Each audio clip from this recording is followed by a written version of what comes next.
Good morning student, class 9th Hindi medium. हम पढ़ रहे हैं पहला पाठ जिसका नाम है दो बैलों की कथा, जो कि एक कहानी थी। ठीक है, हमने आपको पिछली कक्षा में इस कहानी को समझाया है ना, और इसके शब्द अर्थ भी कर लिए हैं और प्रश्न उत्तर भी। अभी इसके कुछ दो प्रश्न लगभग बाकी हैं जो हम आज करेंगे। ठीक है, प्रश्न क्रमांक 9 देखिए आपके किताब में। मैंने आपको बताया था कि आपको ये हिंदी की बुक लेनी है, क्योंकि आपकी जो हिंदी की बुक है वो चेंज हो गई है, तो आपको ये वाली हिंदी की बुक लेनी है, क्षितिज जिसका नाम है। ठीक है, इस पर बुक में आप पेज नंबर 20 देखेंगे। पेज नंबर 20 में क्वेश्चन नंबर 9 प्रश्न क्रमांक 9 दिया गया है। देखिए, आशय स्पष्ट कीजिए। जो क्वेश्चन नंबर 9 है, अवश्य ही जो हम पहला, उसमें दो क्वेश्चंस दिए गए हैं, आ और बा। सबसे पहले हम आ वाला कर रहे हैं, जिसमें लिखा है अवश्य ही उनमें कोई ऐसी गुप्त शक्ति थी जिससे जीवों में श्रेष्ठता का दावा करने वाला मनुष्य वंचित है। यहाँ पे दो बैलों की कथा दी गई है। दो बैल कौन कौन से थे? हीरा और मोती। यहाँ पे दो बैलों की जो चर्चा की गई है, कहानी जिस पर आधारित है, कौन कौन से थे वो? हीरा और मोती उनके नाम थे। अब यहाँ पे ये बताया गया है कि दोनों जो बैल थे, दोनों में बहुत गहरी मित्रता थी। मतलब यहाँ पे गहरी मित्रता थी, दोनों आपस में संवाद करते थे। संवाद मतलब बात करना। दोनों आपस में बात करते थे, सींग लड़ाते थे, एक दूसरे को चाटकर साफ करते थे, है ना। जैसे कि मानव में आपसी प्रेम होता है, आपसी व्यवहार होता है, आपसी दोस्ती होती है, बिल्कुल वैसे ही यहाँ पे हीरा और मोती के बीच में जो गहरी दोस्ती को बताया गया। अब यहाँ पे ये बोल रहे हैं कि दोनों आपस में क्या करते थे? बात करते थे। यहाँ पे वो जब बात करते थे तो कोई नहीं, जैसे हम आपस में जब बात करते हैं तो आवाज होती है, सुनाई देता है, किसी भाषा का हम प्रयोग करते हैं। लेकिन जब जानवर एक दूसरे से बात करते हैं तो वो मूक स्वर होते हैं, मतलब सुनाई कुछ नहीं देता, लेकिन वे आपस में अपनी बातों को क्या करते हैं? शेयर कर लेते हैं, मतलब एक दूसरे को बता देते हैं। ठीक उसी प्रकार यहाँ पे ये बताया गया है कि जानवरों में ईश्वर की दी हुई शक्ति होती है, जो क्या करते हैं? एक दूसरे की भावनाओं को समझते हैं, एक दूसरे की बातों को समझते हैं, है ना। तो यहाँ पर किसका वरदान प्राप्त है? मनुष्य भले ही अपने आप को महान समझता है, भले ही अपने आप को बुद्धिमान समझता है, लेकिन आज भी वो ईश्वर तक नहीं पहुंच पाया, ईश्वर की शक्ति को वह नहीं जान पाया। तो यही हमें इसके उत्तर में लिखना है। तो इसका जो प्रश्न है, सबसे पहले हम प्रश्न लिख लेंगे। प्रश्न क्रमांक आपका जो 9 है वो है आशय स्पष्ट करो, है ना। आपको आशय स्पष्ट करना है, जो पंक्तियां दी गई है उसका क्या करना है? आपको अर्थ बताना है। क्या बताना है? यहाँ पर आपको अर्थ बताना है। सबसे पहले जो हम अपनी हेडिंग डालेंगे अपने क्वेश्चन की, तो क्वेश्चन की हमारी हेडिंग है आशय स्पष्ट करो, है ना। तो हमने यहाँ पे लिखा आशय स्पष्ट करो। अब जो आपको पंक्ति दी गई है, जो आपको पंक्ति दी गई है, उस पंक्ति को हम यहाँ पे लिखेंगे कि कौन सी पंक्ति का हमें आशय स्पष्ट करना है। तो यहाँ पे दिया गया है का, क्या लिखा है? सबसे पहले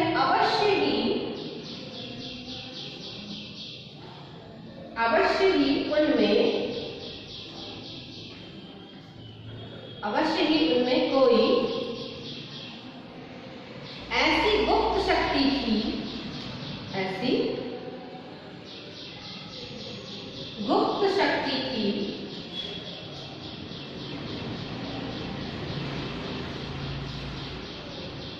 जिससे जीवों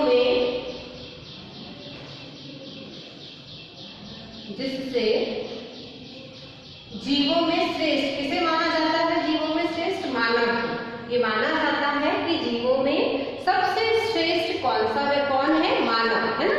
तो जिससे जीवों में श्रेष्ठता का, जीवों में श्रेष्ठता का दावा करने वाला मनुष्य वंचित है। जीवों में श्रेष्ठता का दावा करने वाला मनुष्य क्या है? यहाँ पर वंचित है ना। अब यहाँ पे प्रेमचंद जी ने मनुष्य को सबसे श्रेष्ठ जीव माना है। मतलब भगवान ने जितने भी जीवों को बनाया है, उन सभी जीवों में जो मनुष्य है वो सबसे श्रेष्ठ है, सबसे बुद्धिमान है, बात कर सकता है ना, अपने अनुभव को बता सकता है,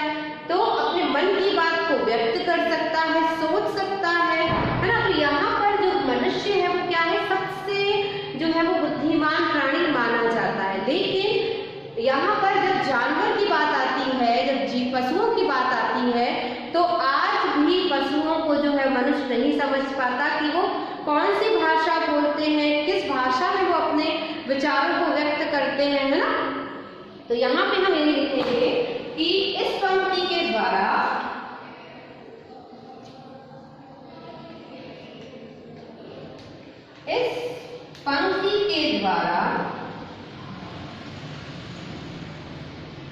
प्रेमचंद जी ने, क्योंकि उनकी रचना है, उसके जो लेखक है वो कौन है, प्रेमचंद जी। इस पंक्ति के द्वारा प्रेमचंद जी ने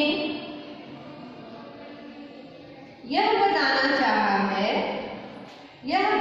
चाहा है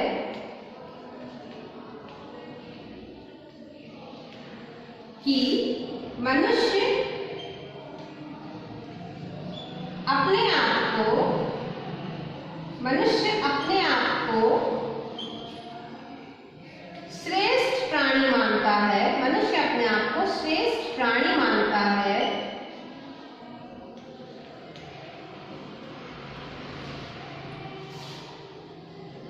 लेकिन अभी भी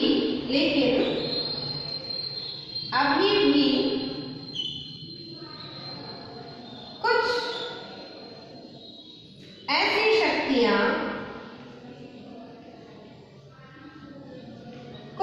शक्तियां जो ईश्वर ने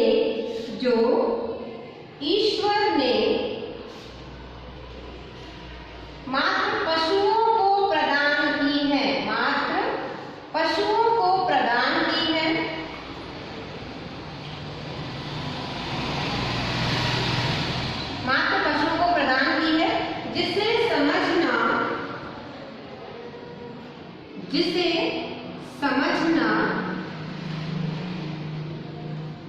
जिसे समझना मनुष्य के बस में नहीं है, इसे समझना मनुष्य के बस में नहीं है।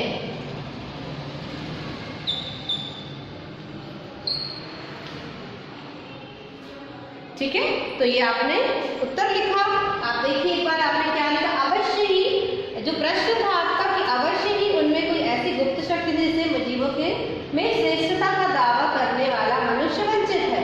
उत्तर क्या हो जाएगा, इस पंक्ति के द्वारा प्रेमचंद जी ने यह बताना चाहा है कि मनुष्य अपने आप को श्रेष्ठ प्राणी मानता है, लेकिन अभी भी कुछ ऐसी शक्तियां हैं जो ईश्वर ने किसको दी है, मात्र पशुओं को प्रदान की है, जिसे समझना मनुष्य के बस में नहीं है। ये हो जाएगा आपका उत्तर। कौन सा हो जाएगा, 9वें प्रश्न का जिसका उत्तर हमने लिखा। आगे बढ़ते हैं, अगला जो प्रश्न है उसे हम देखते हैं कि अगला प्रश्न क्या है आपका। अगला प्रश्न दिया गया है ख,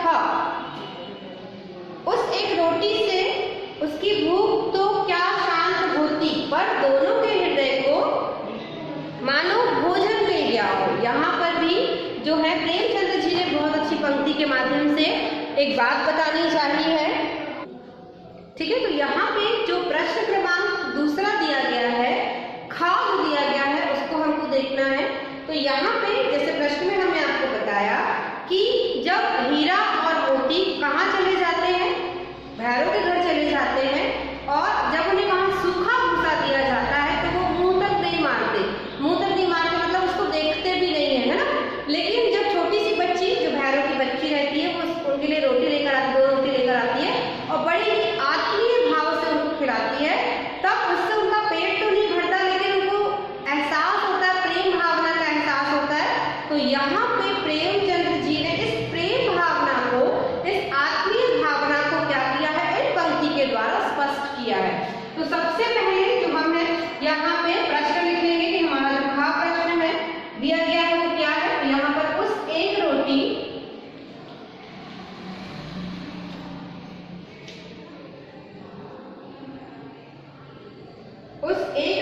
से भूख तो क्या शांत होती, उस एक रोटी से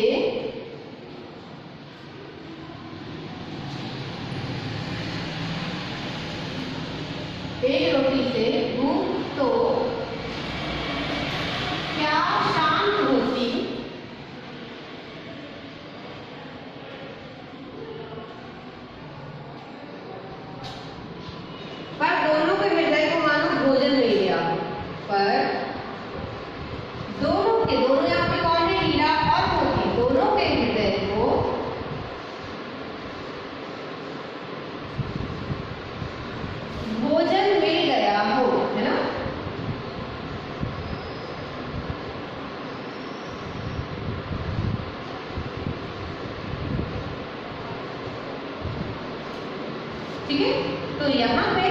यहाँ पर भी जो पंक्ति है वो किसने लिखी है? प्रेमचंद जी के द्वारा दी गई है। अब हम यहाँ पे ये बताएंगे कि प्रेमचंद जी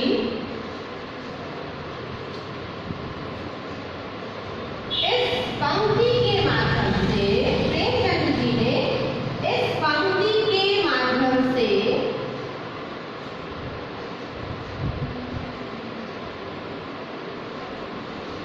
मनुष्य और पशुओं के बीच, मनुष्य और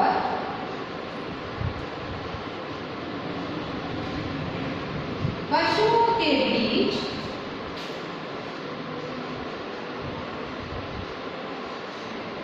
प्रेम और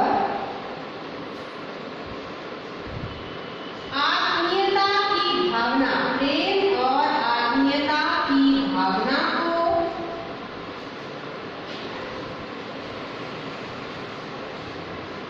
प्रस्तुत करने का प्रयास किया है, प्रस्तुत करने का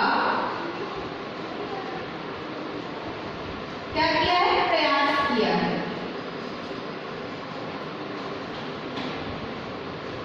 ठीक है, तो यहाँ पर क्या हो जाएगा उत्तर आपका कि प्रेमचंद जी ने इस पंक्ति के माध्यम से मनुष्य और पशुओं के बीच प्रेम और आत्मीयता की भावना को प्रस्तुत करने का, प्रकट करने का, व्यक्त करने का क्या किया है? यहाँ पर प्रयास किया है ना, क्योंकि यहाँ पे अगर एक जानवर है तो स्वाभाविक सी बात है कि एक रोटी से उसका पेट तो नहीं भरेगा, लेकिन वही एक रोटी यदि उसको हम प्रेम पूर्वक खिला रहे हैं तो क्या होगा? उसकी आत्मा तृप्त हो जाएगी। यहाँ पर हमको वही लिखना है कि प्रेम पूर्वक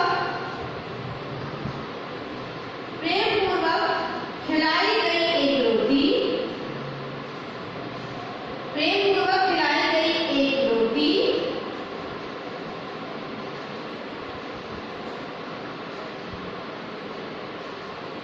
भूख तो नहीं